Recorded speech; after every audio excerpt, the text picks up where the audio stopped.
сәлеметсіңдер ме балалар? 16-шы сабақты талқылаймыз. 60-шы жаттығу мысалды түсініп оқы. Жер тауға шағынды. Менің үстімде не болып жатыр? Білемісің? Адамдар аяуды қойды. Бетімді бей-берекет айғыздап бітті. Тұқымдары құрып біткен аң-құстарым мынау. Сулап жатқан теректерім анау. Өзендерім суалды. Теңіздерім құрғады. Енді менде не қасиет қалды? Жердің көз жасы мөлтілдеп шық болып құйылды. Жер жылап жатты. Мен қайтейін, деді тау күңіреніп. Бәрін де көріп тұрмын, бірақ қолымнан не келеді? Өзімнің де қалым мүшкіл. Тау күрсінді. Ал төмендегі тапсырмаларды орындайық. Мысалдағы негізгі ойды тап. Негізгі ой бұл мысалда автор табиғатты қорғау, жерді, тау-тас, өзен-көлдерді аялау керек екенін айтқысы келген. Адамдардың табиғатты бей-берекет пайдаланып, орманды кесіп, аң-құстарды азайтып, өзендерді ластауы бұл жерге ауыр тиіп, оны ренжітеді. Қалай ойлайсыңдар, балалар, дұрыс па? Жарайсыңдар. Негізгі ой, адам табиғатты құрметтеп, сақтау керек. Табиғатты қорғау адамның өз болашағын қорғауы. Екінші тапсырма қарамен жазылған сөзді шағынды және құрғады. Осы сөздерге басқа сөзбен алмастыру керек. Шағынды сөзінің мағынасы бұл жерде мұңын шақты, ренішін айтты, шағымданды, яғни жер тауға ренішін айтты. Үшінші тапсырма мысалды әрі қарай жалғастыру. Тау жұбату, адам кешірім сұрау. Мысалдың жалғасы былай болуы мүмкін. Тау жерді жұбатты. Қайғырма, жер ана, сен әлі де күштісің. Сенің бойыңда әлі де өмір бар.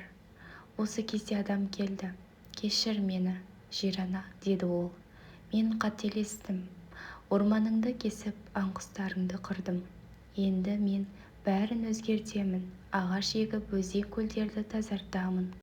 Табиғатты аялауға уәде беремін. Жер сәл жымиып көз жасын сүртті. Ендеше сендер мені аяласаңдар, мен де сендерге берекемді, байлығымды аямаймын, деді.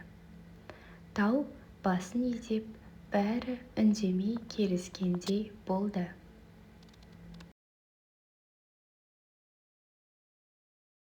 Алпыс бірінші жаттығу мәтінге ат қой. Ағасы Мирас пен Әлімге алма үлестірді. Мирас, рахмет. Ағасы оқасы жоқ, ал Әлім үндемеген қалпында тұра берді. Мирас, Әлім, сен неге рахмет айтпайсың? Әлім, ағам оқасы жоқ деді ғой. Оқасы жоқ деген қандай мағына береді, балалар? Жарайсыңдар. Әлімнің айтқанына келісесің бе, келіспесең өз пікіріңді төмендегі сөздермен баста және аяқта. Кешіріңіздер, мен Әліммен келіспеймін. Өйткені бірінші мәтінге ат қояйық. Бұл мәтінге мынандай ат қоюға болады: сыпайылық немесе рахмет айту. Екінші тапсырма оқасы жоқ деген сөздің мағынасы оқасы жоқ ештеңе емес, айыбы жоқ, риза бол деген сыпайы жауап. Ал Әлімнің айтқанына келісу, келіспеу, мысалы менің пікірім. Кешіріңіздер, мен Әліммен келіспеймін, өйткені оқасы жоқ деген рахмет айтқан адамға жауап ретінде айтылады. Әлімнің өзі де рахмет деп айтуы керек еді. Рахмет айту ол әдептілік белгісі болады, балалар. Рахмет айтып жүріңдер. 62-ші жаттығу. Журналист 3-ші сынып оқушыларынан әдептілік туралы сұхбат алды. Балалар төмендегідей пікірлер білдірді. Сәкен, адамның әдептілігі асықпай, анық, әдемі сөйлеген сөзінен көрінеді. Марғұлан, әдептілік менің ойымша әдепті қылықтар мен әдеттер, үлкендерге жол немесе орын беру. Әсел, Әдептілік бұл сиқырлы сөздер. Оған мархабат, кешір, рахмет сөздері жатады. Назира, ең бастысы бір-бірімізге жылы көзқараспен, әдепті қимылмен күлімсіреп қарау, сөйлеушінің көзіне, бет құрбысына мұқият назар аудару әдептіліктің негізгі белгілері. Маржан, әдептілік меніңше кез келген жақсы іс-әрекет, кішілерге қамқор болу, үлкендерге көмектесу. Маған Нәселдің жауабы көбірек ұнады. Дәлелім, себебі ол әдептіліктің басты белгілерін нақты, қарапайым тілмен айтып берді. Рахмет, кешір, мархабат сияқты сиқырлы сөздер адамды мейірімді, сыпайы етеді.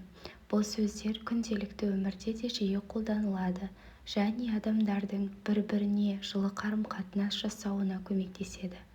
Өз жауабым, менің ойымша, әдептілік бұл адамдардың бір-бірін сыйлауы, жақсы сөз айтып, жақсы іс жасауы. Әдепті адам ешқашан дөрекі сөйлемейді, үлкендерді құрметтейді, кішілерге қамқор болады. Өз әдептілік деңгейіңді тест тапсырмасын орындау арқылы бағала. Сұраққа «я», «некеде», «не», «жоқ» деп жауап бер. Көршілеріңмен үнемі амандасасың ба? Иә. Ал сен ше? Жарайсың. Тамақ ішіп болғаннан кейін анаңа алғысыңды білдіресің бе? Иә. Сабаққа кешіккен жағдайда мұғалімнен кешірім сұрайсың ба? Иә, әрине, кешірім сұрау керек. Абайсызда біреуді қағып кетсең, сен одан кешірім сұрайсың ба? Әрине, иә. Қиын есепті шығаруға көмектескен үлкендерге рахмет айтасың ба? Иә. Бір нәрсеге келіспеген жағдайда дауысыңды көтермей, бір қалыпта сөйлесесің бе? Иә. 8 наурыз мерекесімен анаңды, әжеңді, әпкеңді құттықтайсың ба? Иә. Ұйықтар алдында үйдегілерге қайырлы түн деп айтасың ба? Кейде айтамын. Ұпайларыңды сана. Иә жауабына 2 ұпай, кейде жауабына 1 ұпай, жоқ жауабына 0 ұпай. Менде 15 ұпай болды. Ал сенде ше? Егер 12-ден 16 ұпайға дейін жинасаң, сенде бәрі дұрыс, жарайсың. Егер 8-ден 11 ұпайға дейін жинасаң, сен үнемі әдепті бола алмайсың. Егер 8 ұпайдан төмен жинасаң, әдепті болуға ұмтылуың керек. Ал балалар, бүгінгі сабағымыз аяқталды. Тапсырмалар түсінікті болды деп ойлаймын. Сау болыңдар. Менің келесі видеомды көру үшін каналға тіркелуді ұмытпаңдар.